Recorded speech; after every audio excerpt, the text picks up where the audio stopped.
ये देश के अलग अलग हिस्सों से होते हुए 5 जुलाई को राजस्थान के पश्चिमी हिस्से में पहुंचेगा। जून के अंतिम हफ्ते और जुलाई के पहले हफ्ते तक देश का हर हिस्सा मानसून की बारिश में भीग चुका होगा। इस बार मानसून में अच्छी बारिश की संभावना जताई गई है। मानसून की शुरुआत 27 मई को होगी। 1 जून को केरल और तमिलनाडु में मानसून छा जाएगा। इसके बाद मानसूनी हवाएं कर्नाटक और आंध्र में प्रवेश करेंगी और 5 जून तक पूरे प्रदेश में झमाझम बारिश देखने को मिलेगी। 10 जून तक मानसून महाराष्ट्र और तेलंगाना के मध्य तक पहुंचेगा। यही वो समय होगा जब मानसून की एंट्री आंध्र के पूर्वी इलाके में होगी। ये इलाका ओडिशा से सटा हुआ है। ओडिशा में मानसून के 12 जून से 15 जून के बीच आने की संभावना है। इसके बाद मानसून की एंट्री मध्य भारत में होगी।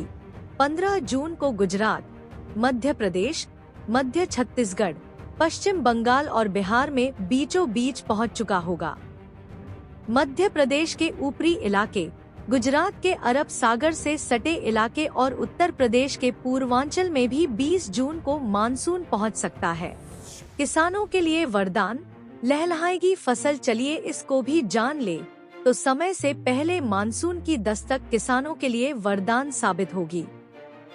अगर समय से पहले सभी राज्यों में मानसून पहुंचता है तो देश के कृषि क्षेत्र की बड़ा फायदा पहुंचेगा। कृषि चक्र को गति और खेती के लिए जरूरी नमी समय रहते मिल सकेगी। मानसून की गतिविधियों को लेकर मौसम विभाग का कहना है कि पश्चिमी विक्षोभ मध्य और ऊपरी क्षोभ मंडलीय पश्चिमी हवाओं में एक द्रोणिका के रूप में ऊपर है। उत्तराखंड और उसके आसपास के इलाकों में औसत समुद्र तल से 1.5 किलोमीटर ऊपर एक ऊपरी हवा का चक्रवाती परिसंचरण बना हुआ है। तो वहीं मौसम विभाग के मुताबिक पूर्वी उत्तर प्रदेश और उससे सटे बिहार के ऊपर एक ऊपरी हवा का चक्रवाती परिसंचरण अब पूर्वी बिहार और उससे सटे उप हिमालयी पश्चिम बंगाल के ऊपर औसत समुद्र तल से ऊपर बना हुआ है।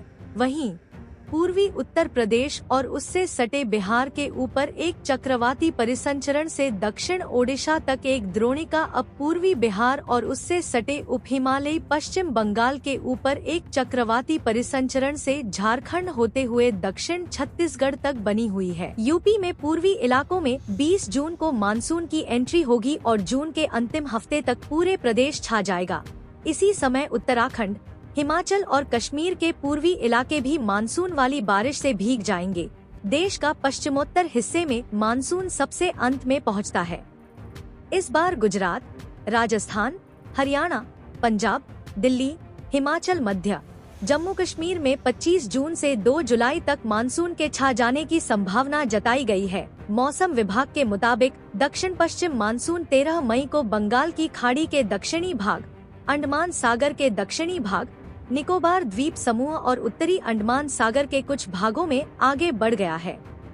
अगले 3 से 4 दिनों के दौरान समुद्र में मानसून के आगे बढ़ने की संभावना बनी हुई है। IMD बुलेटिन के मुताबिक अगले 4 दिनों के दौरान दक्षिण अरब सागर, मालदीव और कोमोरिन क्षेत्र के कुछ हिस्सों, दक्षिण बंगाल की खाड़ी के कुछ और हिस्सों, पूरे अंडमान और निकोबार द्वीप समूह, अंडमान सागर के शेष हिस्सों और मध्य बंगाल की खाड़ी के कुछ हिस्सों में दक्षिण पश्चिम मानसून के आगे बढ़ने के लिए परिस्थितियां अनुकूल हैं।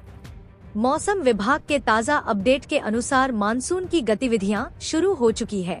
इसकी रफ्तार और मूवमेंट के बेस पर मौसम विशेषज्ञों का मानना है कि 27 मई तक मानसून की उपस्थिति केरल में हो जाएगी, जबकि यहाँ मानसून की आमद अमूमन 1 जून को होती है। दिल्ली यूपी में भी समय से पहले मानसून के आने की संभावना है।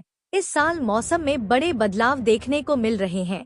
मई का महीना तपती जलती गर्मी का होता है, लेकिन लगातार मौसम में बदलाव से अभी तक देश की राजधानी समेत कई राज्यों में मौसम सुहाना बना हुआ है। जिस समय में लोग लू के थपेड़े और चिलचिलाती गर्मी से जूझते थे, उस वक्त बारिश और ठंडी हवाएं लोगों को तरोताजा किए हुए हैं। अब मानसून को लेकर भी मौसम विभाग के ताज़ा अपडेट ने राहत भरी खबर दे दी है। पिछले 2 दिनों से भारतीय मौसम विज्ञान विभाग के मुताबिक आज बंगाल की खाड़ी में अंडमान सागर के कुछ क्षेत्रों में दक्षिण पश्चिम मानसून पहुंच चुका है। केरल में मानसून की एंट्री मई के अंतिम हफ्ते तक पहुंचने की संभावना है। ये देश के अलग अलग हिस्सों से होते हुए 5 जुलाई को राजस्थान के पश्चिमी हिस्से में पहुंचेगा।